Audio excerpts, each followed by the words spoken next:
Guys prepare हो जाओ भारत वालों। करंटली हिमाचल में हूँ और ऐसी अंधाधुंध बारिश हो रही है और कंटिन्यू हो रही है। और आप देखो कि बाढ़ वाला जो सिनारियो है वो पूरा बनने वाला है। फसलें बर्बाद होने वाली है। बहुत से लोग जान गंवा सकते हैं। काश ऐसा बिल्कुल भी ना हो। तो जितने भी बाढ़ ग्रस्त जो इलाके हैं वो अपनी सेफ्टी करना शुरू कर लो, बचना शुरू कर लो। क्योंकि विलास जगदाले ने ठीक कहा था, तांडव होने वाला है और वो दिख रहा है। अब इसके पीछे एलिट्स हो या डिवाइन खुद हो, ठीक है, ये चाहे केमिट्रियल्स के थ्रू करवाएं, हार्प के थ्रू करवाएं या डिवाइन अपनी इच्छा के अनुसार करवाएं। देखो, तांडव तो होना ही होना है और वो हो भी रहा है और वो दिख रहा है।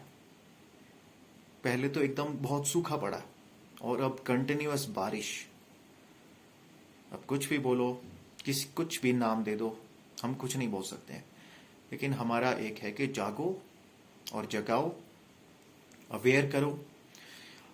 क्योंकि हो सकता है कि डिवाइन खुद चाहता हो कि जितना भी पॉपुलेशन है उसको कंट्रोल क्या खत्म करना है। बचने बहुत कम लोग हैं। वो ऐसा तो नहीं है कि अभी महाप्रलय आ गई है। लेकिन छोटी छोटी ये जो प्रलय है, ये प्रलय ही होती है। देखो, ज्यादा पॉपुलेशन कहीं भी अच्छी नहीं है। पॉपुलेशन गौतम बुद्ध के जमाने में 30-35 करोड़ थी। अब हमने क्या कर दिया, 150 करोड़। और क्वालिटी जो किस्म के लोग हैं हम पैदा नहीं कर पा रहे।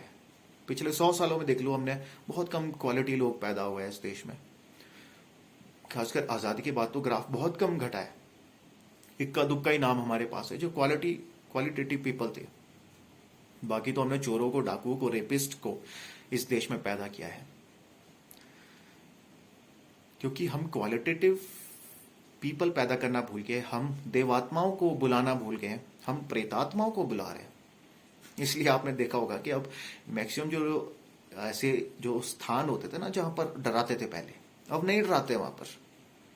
क्यों डराएंगे भाई? आपने उन प्रेतों को पैदा होने का मौका जो दे दिया है। अब कहीं भी बहुत रेयर इलाके मिलेंगे आपको कि जहां पर डराते हैं।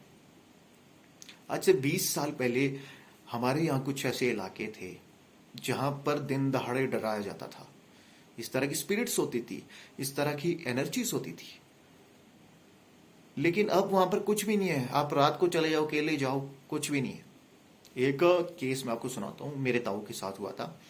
तो उस नाले से वो गुजर रहे थे और उनके पीछे कोई चलना शुरू हो गया। और ठीक है, ये पुराने लोग, ये तो खैर डरते तो है नहीं।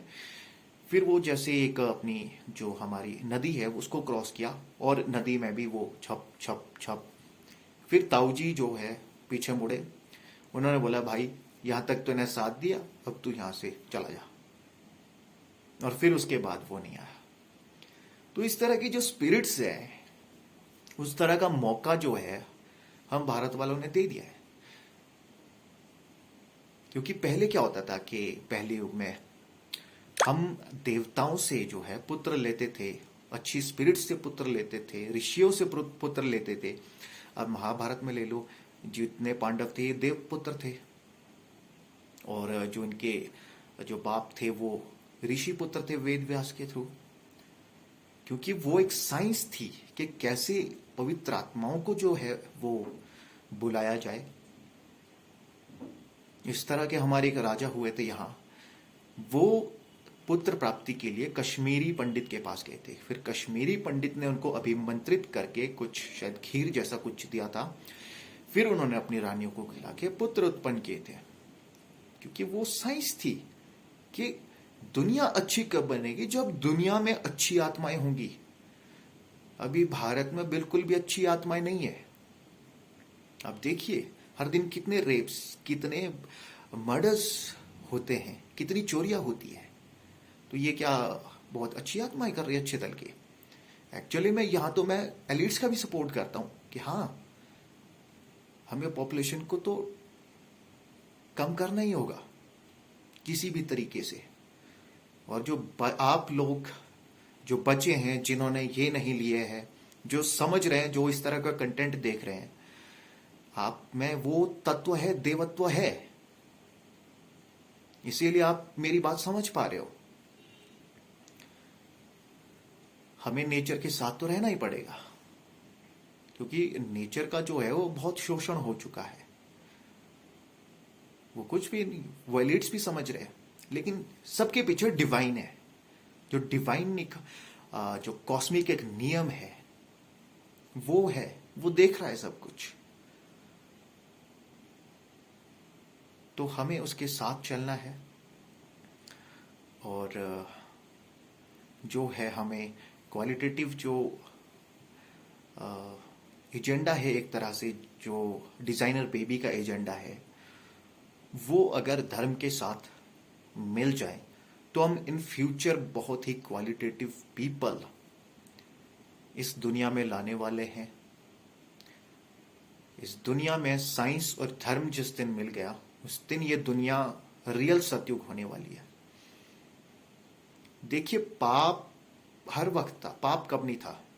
पाप सतयुग में भी था, पाप त्रेता में भी था, पाप द्वापर में भी था, और कलयुग में भी है।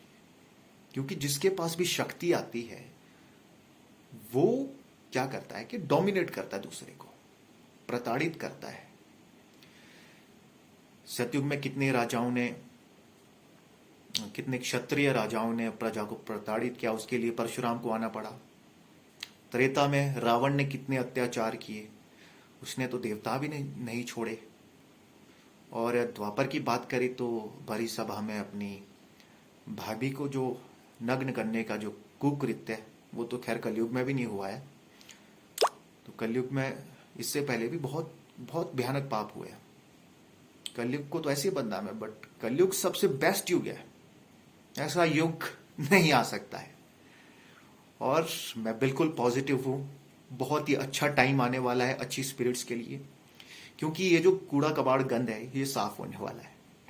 ये चाहे इसके थ्रू साफ हो, चाहे जीएमओ के द्वारा साफ हो, चाहे क्लाइमेट के द्वारा साफ हो, डिवाइन करेगा, डिवाइन कर रहा है। और होपफुली कि कुछ सालों के अंदर जो दुनिया है वो बहुत अच्छी होने वाली है।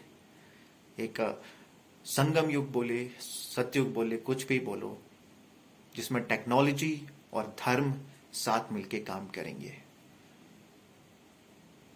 जय हिंद।